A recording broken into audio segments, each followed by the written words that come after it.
Dear friends, welcome to Knowledge World and happy Eid Mubarak to all of you. I hope your Eid went well. Students, today the reason to make a video is there were some errors related to the Supplementary Act of 1786 which was made. First of all, we apologize for that errors, and it's our duty when there is an error we have to correct it no matter what. So, and also it's our responsibility to apologize. So once again, dear students, we apologize to you for that. So regarding the Supplementary Act, we will talk about it in lecture, as well as I have to also talk about certain things which my students should remember. These are the two prime reasons to make this video. Okay, so first, students, I like to remind you and I like to tell you also that this world, we should come together and make this world as much as inclusive, because students, as we know that people with disability are the most vulnerable people, and they are the people who suffer the most. So the system has made us so much vulnerable that it's very difficult for us, especially for me, because I am also visually impaired, to get recognized. Society takes a lot of time to recognize. So my students, I want you all to be inclusive, to make this world inclusive and to recognize people with disability, that they have talent in themselves. We should give everyone a chance. My reason to make this video is that we together should form an as much as inclusive nation we can. We will build this nation in which everyone, regardless of their disability, regardless of their religion, caste, has the access to everything from technology to basic things.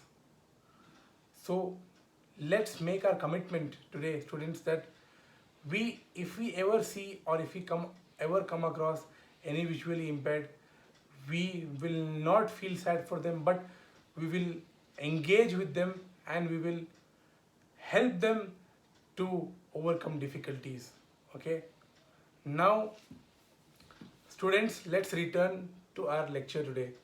So we will talk about the Supplementary Act. Okay, so today's act which I'll be talking about is Supplementary Act.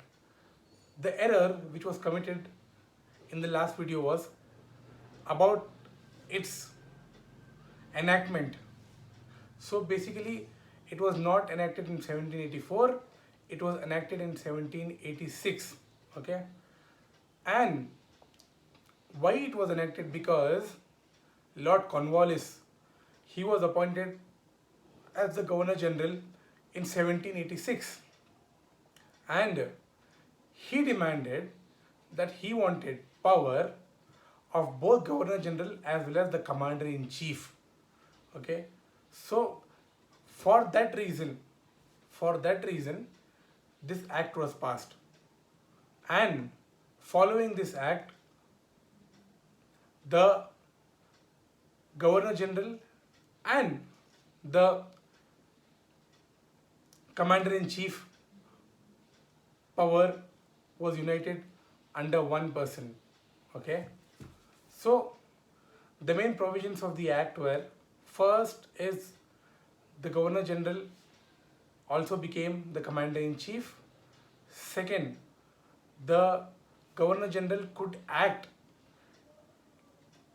in his own when there is emergency situation. Okay, and third and very important was, if the Governor General overrides the decision of the council, then he would alone be responsible for it. Okay, so one important contribution of the act was, due to this, the Governor General had enormous powers, and he did various reforms such as permanent settlement in Bengal.